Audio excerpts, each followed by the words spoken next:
All right, it's been a while since I made one of these type of videos, but we're going to be covering Monero this time. Now, Monero is a privacy coin.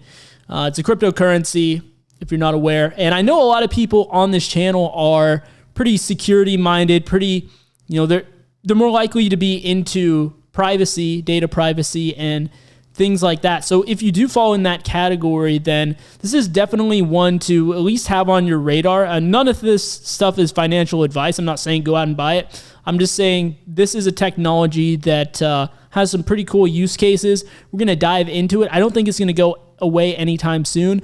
So understanding how it works, great way to future-proof yourself. So if that sounds interesting, stay tuned.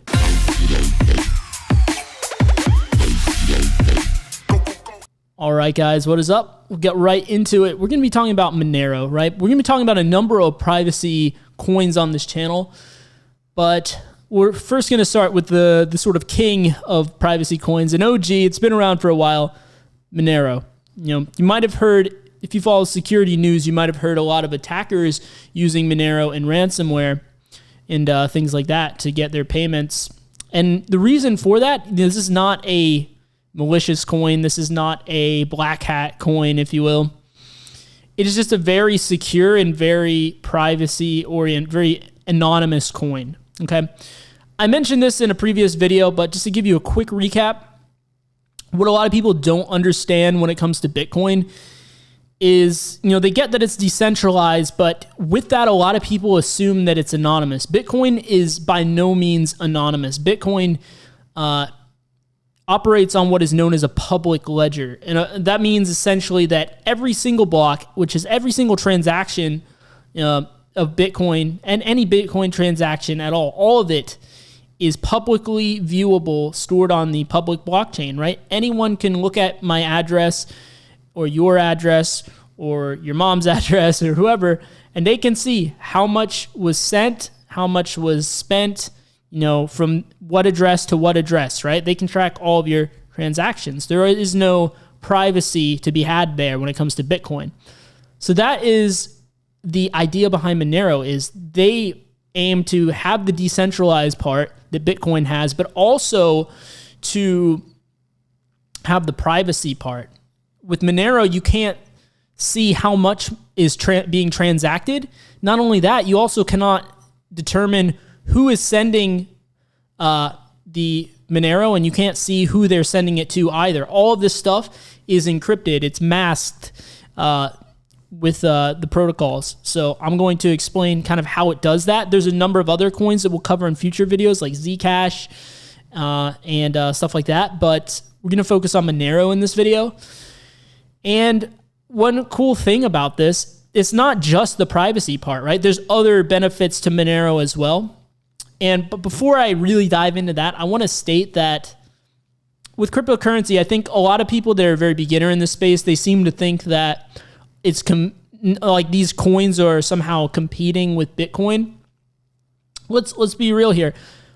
For the most part, these coins are not competing against Bitcoin, right? They're complementary to Bitcoin. So just because, you believe in one coin, like say Bitcoin or Ethereum or whatever your coin is, that doesn't mean that you can't invest into other coins, or you can't, look into other coins. Now, of course, I'm not giving financial advice or saying to invest into this coin, but I think there is this notion in this community that from people that are really new, is they think that they see all these different cryptocurrencies and they think that people are saying that, oh, this is going to overtake Bitcoin. It doesn't have to overtake Bitcoin. It just has to be an added thing to the system, something that's going to build up the ecosystem, right?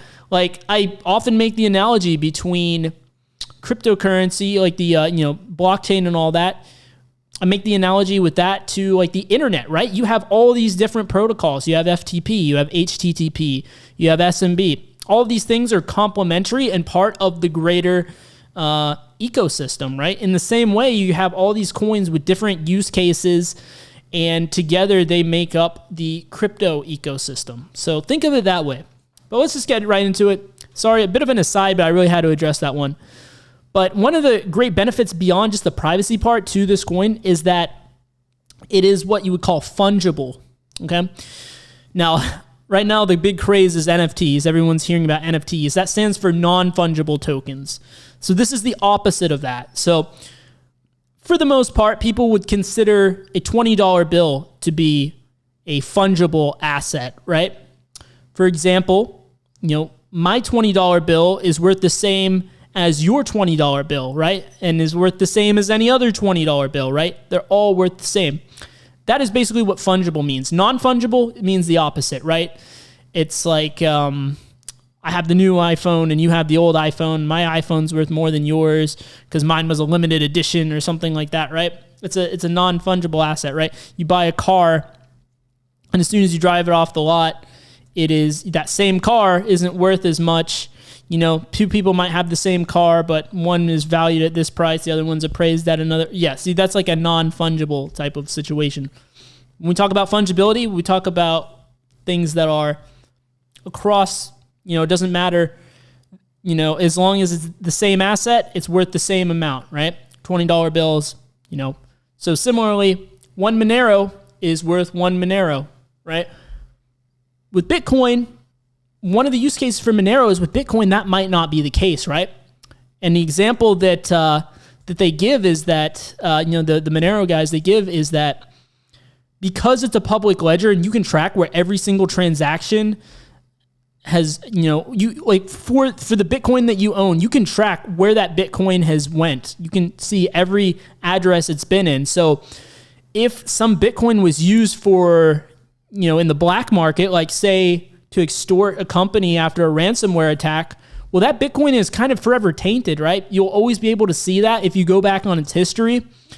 So Bitcoin may not necessarily be fungible, right? Because you could own some Bitcoin that is like, kind of tainted in a way.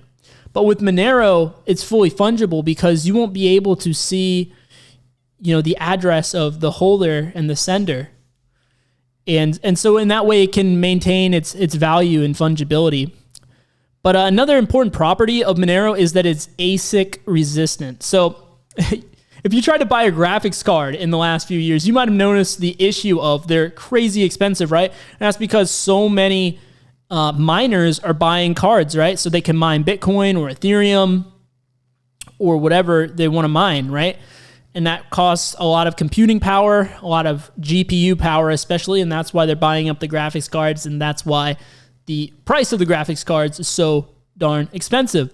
Well, with Monero, they aim to make it so that you have a fair playing field, if you will, and that ASIC technology, the application-specific integrated circuit, the long word for that, short for, ASIC is the acronym for it.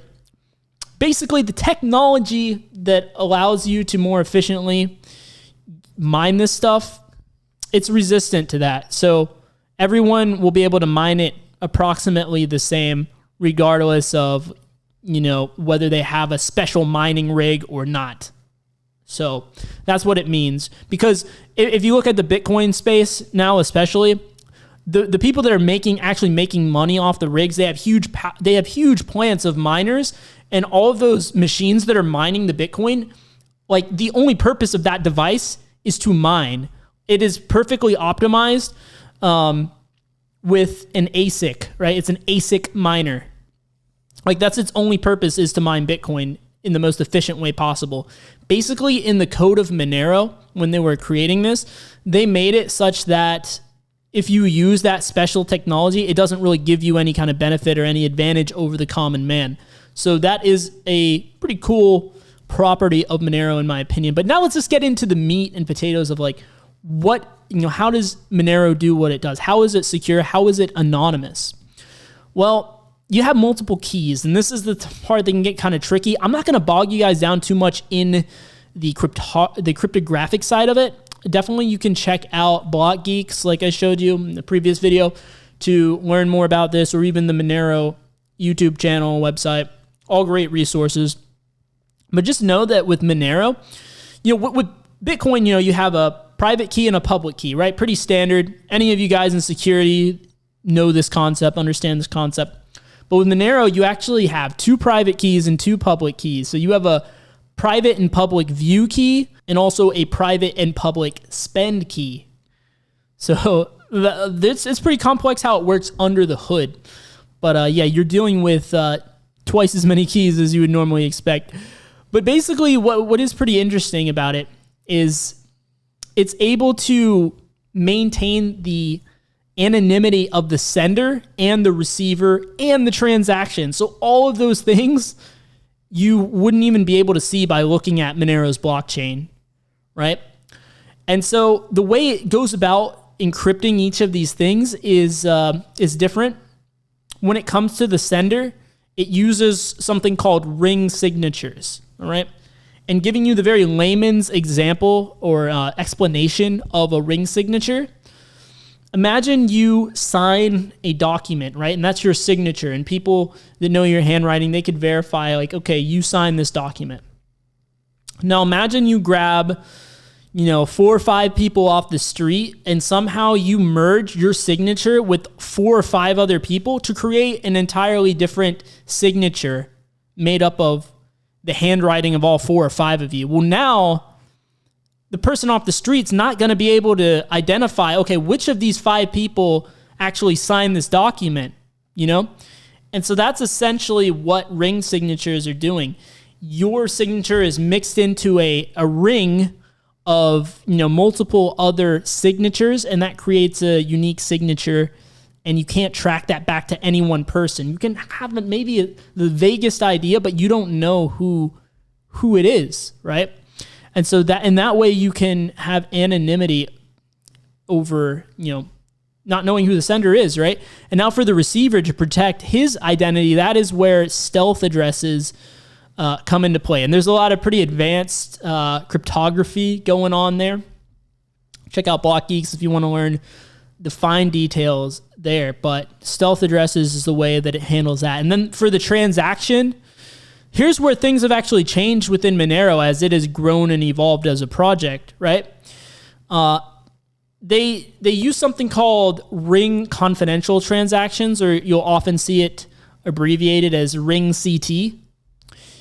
And ring confidential transactions basically are, in the past before it went to the model that it's currently at. When it first came out, the way it worked was it actually broke your Monero down into smaller denominations, and there was a bunch of stuff going on behind the scenes.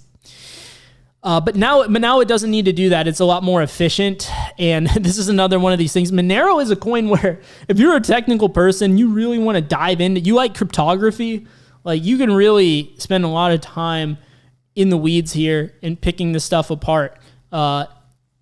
There's been a lot of attempts to crack this encryption and to determine who the sender is, the receiver, the transaction amount by chain analysis and companies like that.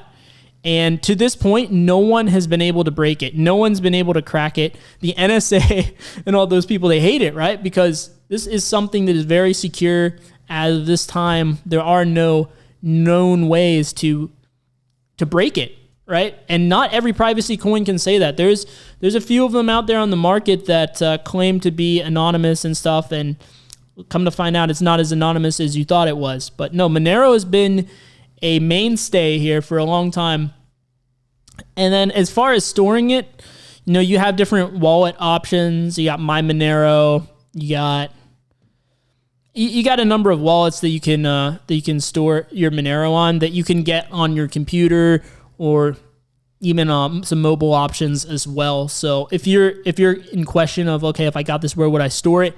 You have a lot of digital options, like digital wallets you can hold it in as well. Definitely, if you're gonna buy Monero, don't hold it on the exchange, please. Just for the sake of all of us, don't do that. But yeah, hopefully this video was of help to you. I didn't want to get too in the weeds with this because this stuff can get really, really technical. I want to give you guys an overview of Monero. In the next cryptocurrency and security video, we'll be jumping into Zcash, or Zcash, as some of our friends across the pond will call it. But that one has the same use case, but the way they go about actually doing these, achieving it is different than Monero. So that'll be interesting to dive into as well. Let me know if this is interesting to you down in the comment section below. Be sure to subscribe, like the video if you like it. If you don't, then don't. But I will see you guys in the next video. Thanks for watching.